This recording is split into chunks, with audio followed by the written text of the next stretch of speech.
Welcome to AC Drives Part 7 video. Today we are going to discuss the types of AC drives and the differences in the motors. In the concept study we have seen the AC drive, it is having a scalar control. What is scalar control? The voltage and frequency will be changed based on a ratio. And if the ratio is maintained, what happens? Its flux is constant, and when the flux is constant, the torque remains same. You can refer the previous video for that type of control. It is known as scalar control, or scalar drives they are called. It is otherwise known as open loop volts per hertz drive. Okay, so why it is known as open loop? Because it need not take any feedback. If you are giving feedback by encoders, it can be better, and it is simply controlling frequency and voltage ratio by the PWM AC. So this is the simplest, and its accuracy, it is comparatively less to other types and less costly also. The next type, it is open loop sensorless vector. The word vector is coming here. The first type is known as scalar, and now it is coming as vector and also sensorless. So this is controlling of flux only, and it is a vector method. We will be detail discussing why it is known as vector in the next slide.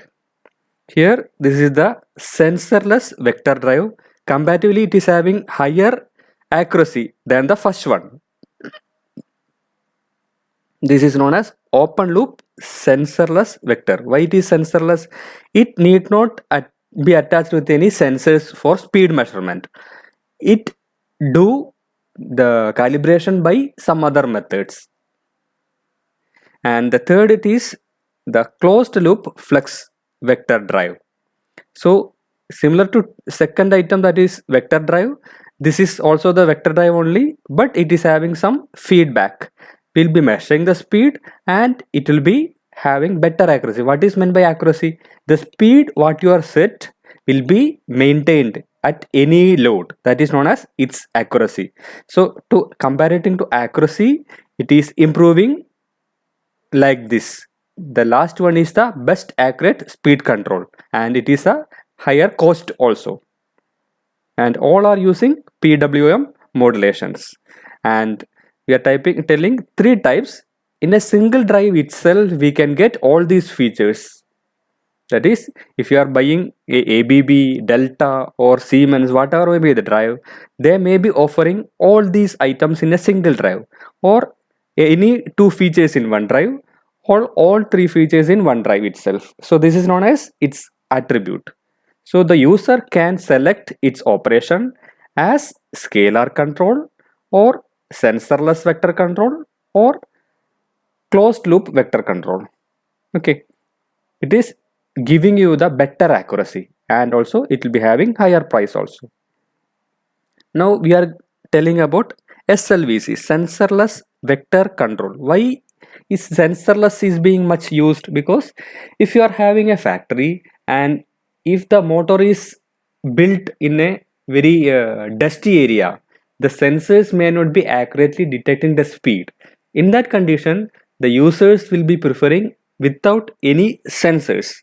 Any sensor may be getting damaged due to physical conditions. So what here the drive is doing is that the drive is in a transformer and all. It will be having two components of current. What are they? One is magnetizing current and the other is torque producing current. The vector sum of the total, it is giving you the total current. This is the basic theory, is it? And this current will be self calculated by the drive. How? Before commissioning, during the installation, the installer will do some test or some procedures. From that test, the motor will be automatically calculating its magnetizing current and its torque producing current requirements.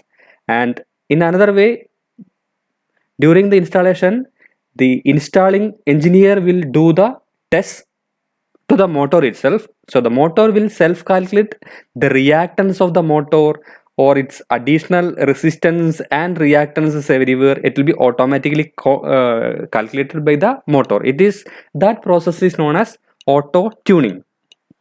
When a motor is auto tuned, that motor will be itself will be knowing or itself will be keeping in the memory what is the amount of magnetizing current it will take and how much torque producing current it will take at different loads.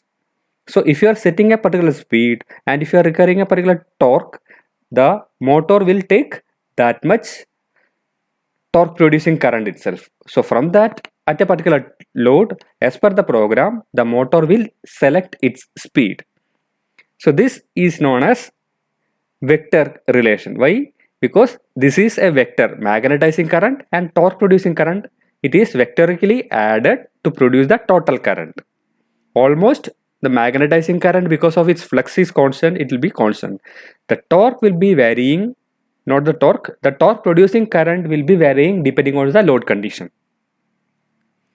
So the new process you may not be heard before, it is auto tuning of the motor. In the auto tuning section, it will be sensing its reactances and resistances. So it will be calculating how much current, what is the load and what speed it should be running that time. So this is known as what? It is known as SLVC, sensorless vector control. So its advantage is that it is not requiring any additional sensors for speed measurement. It will be running at desired load with almost constant torque.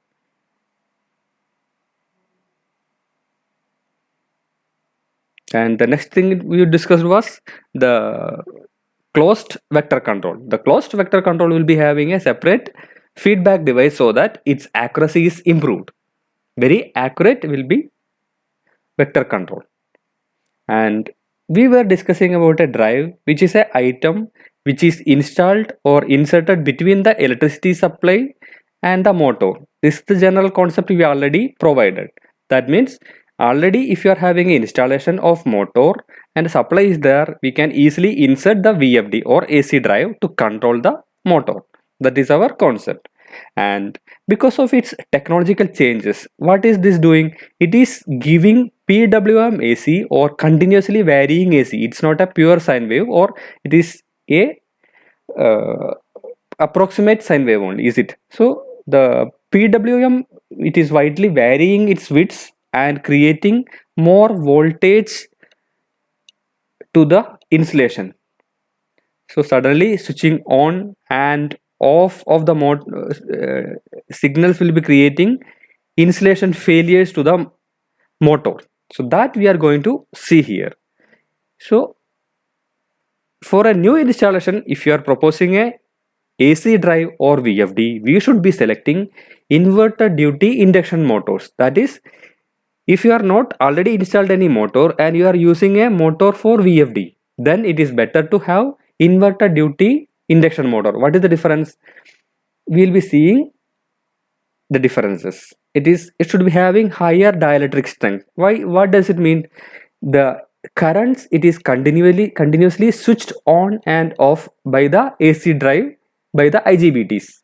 So what happens? It will be having more stress on the insulation, and our dielectric should be properly selected so that it will be withstanding these switching stresses also. So switching stresses or switching voltages should be handled by the insulation of the motor. And better cooling, the motor should be having better cooling. Normally we are running the conventional motor at 50 Hz only, but this type of motors VFD will be running at very less speed. Lesser speed will be having lesser cooling, so that the problem is it will be having higher heating, especially at the lower end of speed. So it should be provided with better cooling. The VFD or inverter duty rated motor are designed to meet better cooling even at lesser speeds by efficient shaft designs or its fan design and construction. Next is optimized rotor design. The bar profile designs are better suited for inverter duty rated motor. Normal squirrel cage rotors are preferred, and we will be providing bar profile designs so that it will be having improved performances. And tack mounting provisions, and the motor, normally there is no requirement of mounting encoders to measure the speed and all, but inverter duty rated motor shaft, it is already provided with encoders, and it should be easy to mount the encoders at the drive end of the shaft. There should be provision for that. And wider speed ranges. The inverter duty rate motor, it should be rated to operate from 0 speed to its rated speed. Normal motors operate within a very less span of range. Suppose if you have a 1500 synchronous speed motor, it will be working around 1470 or 1440 to 1495. That will be its speed range. But inverter duty rated motor will be running from 0 to 5495 itself. Now one more thing, it is we are having bearings on the shaft. Normal bearings will be heated out due to mechanical stresses, but in the AC drive the problem it will be having high frequency current because of the switching involved. Because of the changes in switching nature, it will be having higher frequency current that will be creating fast rising pulses. Rising pulses means it will be having higher wave shapes, higher peak rated wave shape, and it has to be properly grounded. The problem generally found is that the bearings will be easily damaged.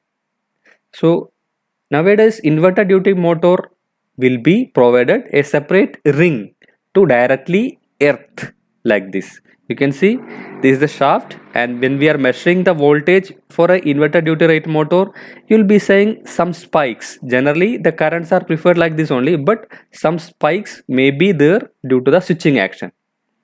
To avoid that, what we are doing is there is a separate ring provided. So this is known as bracket mounted shaft grounding ring. It is generally available AC drive motors. So this is the design improvement to reduce the switching surges in the bearings and to avoid any overheating of bearings.